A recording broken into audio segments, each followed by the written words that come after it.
Monster Hunter Wilds is finally here and I've been having an absolute blast. And with my playtime, I've come up with 3 tips and tricks that can help you during a hunt and make sure you're not getting caught carting in those online hunts. Alright, so starting with number 3, I want to talk about wounds. Now, wounds is a new concept to Wilds, at least this kind of version of it. It was in World with the Clutch Claw, but I'd say wounds are a little bit more complex in this game. Or at least it's a lot easier to inflict besides just, using a claw and then that whole biz. But wounds are pretty much just free damage multipliers for whenever you hit them. And then if you hit them enough, they burst and do like a good bit of damage. And then just rinse and repeat. Not only that though, but obviously you do have your focus attack. Now hitting these actual weak spots with the focus attack will do a special animation and it will usually like topple over the monster and all that, so it's really good damage. And the way you actually reliably get these wounds is by either attacking the same spot over and over again or by doing something called mounting. Now I love mounting, but to mount in this game, obviously you gotta do some jump attacks and not get hit out of the air. But as I was saying, if you do some jump attacks and if you keep doing them, over time you will build up pretty much like a meter, or maybe it's a percentage, I don't really know, but the more times you do it, the higher chance you have to actually mount the monster. Now, my first tip and trick here is, once you are on top of a monster like this, make sure you put wounds all over the body.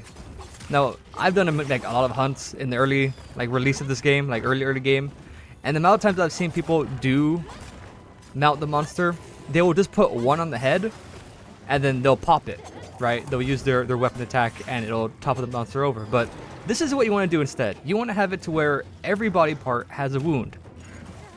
Now you may be wondering, well, why would you want that? I can only pop one of these wounds at a time once I'm on top of it. But you're investing for later in the fight for when, let's say you have the monster down again, or maybe you're like a better class to hit this and not hammer, so maybe you're like a bow or a bow gun, to where you actually can't hit like the back and the tail reliably with a focus shot. Now you have what, free extra 2 downs, or just like a lot of damage just from an extra 10 to 20 seconds on top of the monster just to put him. Now obviously this monster's a little easier than the rest. As the game goes on, the monsters will get a little harder and they'll try to push you off even kind of faster, and it'll be a little more annoying. But for usually you can get all 3 of the spots to have wounds, so it shouldn't be that hard, but obviously there are exceptions. So just when you are mounting a monster, just make sure you put wounds all over the body and not just on top of the head or whatever, just one spot. But still on the topic of wounds, when it comes to your wounds, you do not want to pop them immediately, right? So obviously you have your focus strike, and if you actually hit it, as I'm hitting right now, you can pop it and again, it'll trample the monster or even like topple over sometimes, but you do not want to pop your wounds right off the bat, right? Because again, these wounds give you like this bonus damage for hitting them.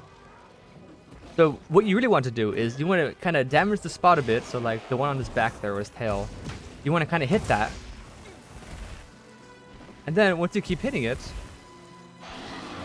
then you can pop it with your focus. Now obviously different attacks have different damage, and some attacks hit harder than others. So like if I were to do another one of my like giant slams here on his tail, it'll pop it, right? And that's not what I want. I want to use my focus strike on that tail to get that damage and then just to top it over.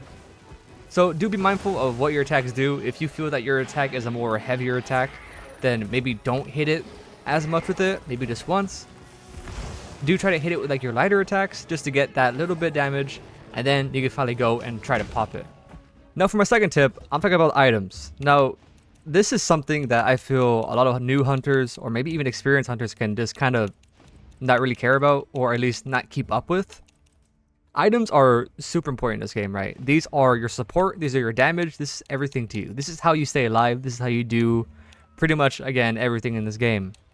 And the amount of people I've seen who will not have something, no, obviously I'm a bad case because I just got back from a hunt, right? But thankfully, with this game, they give you already predetermined loadouts that you can use, which they're all pretty good. However, I do feel eventually you should make your own loadout, because some of the stuff that here doesn't exactly have everything. Or if you want to, you can use one of these pre-existing loadouts and just add on top of it and then save it, and then there you go. But for me, I made my own, and as you can see, you do want to have a little bit of everything here. Now the amount of people I've seen who have gotten like grabbed or who are like stuck, and you know we're one flash pod away from saving one of our hunters, and nobody will have flashes, right? Or maybe I'm stuck. Maybe I got grabbed by something, and nobody will have nothing to save me. No one will have like flash pods, or like there'll be poison, and no one will have like an antidote or even like herbal medicine, like stuff like that, or even traps, or even a forecaster, like stuff like these that unless you play this game, you will not know exactly exist, because this game doesn't really tell you about items. You know, they kind of just throw you out there and say good luck and figure out what does what.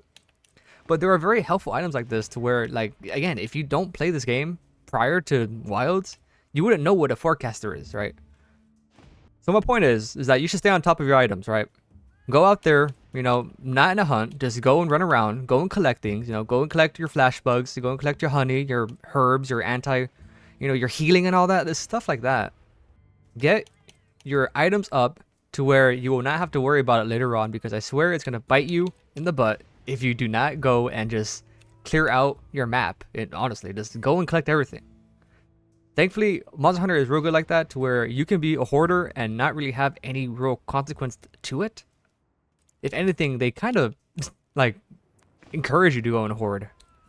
So don't be afraid to pick up everything you see. Now, obviously, if you're running out of space in your actual bag, then come back here, put it in your box, and then go back out.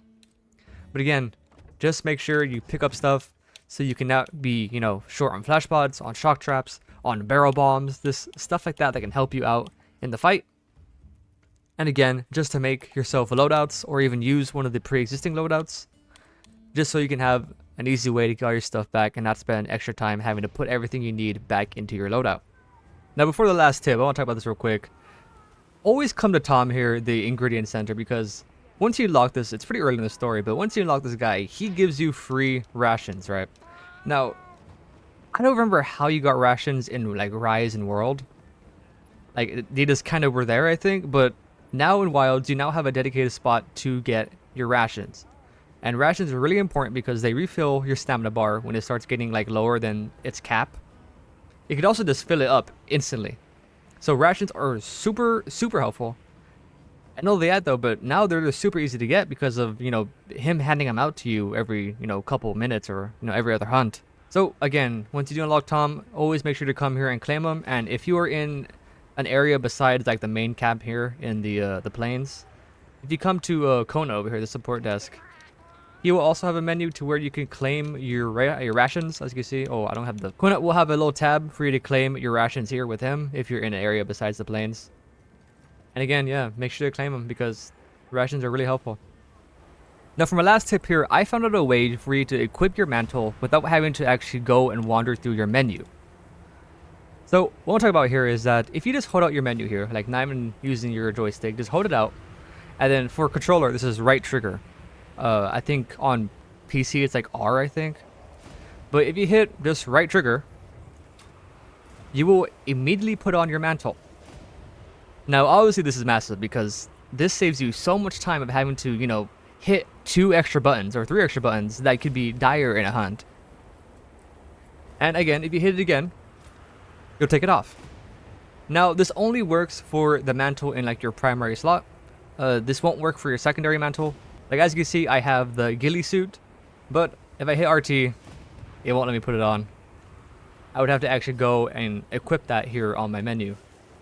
But you also cannot unequip it with RT either. You would have to go and use the menu again for your second mantle to get off.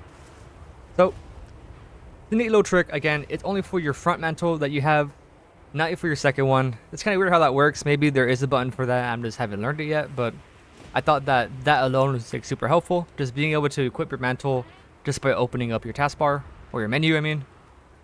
And then going out on hunts and minding your own business, right? And that's it. I hope these helped. I've been really enjoying Wild so far. I've been playing like almost non-stop for the past 48 hours maybe. So it has been a long time and I have just absolutely been enjoying this game. This is also my first video on this channel, so I do hope this goes well. And my Monster Hunter content creation journey, I guess. Oh, we'll see how it goes, but anyways, again, thank you so much for watching. And I'll see you next video. Bye-bye.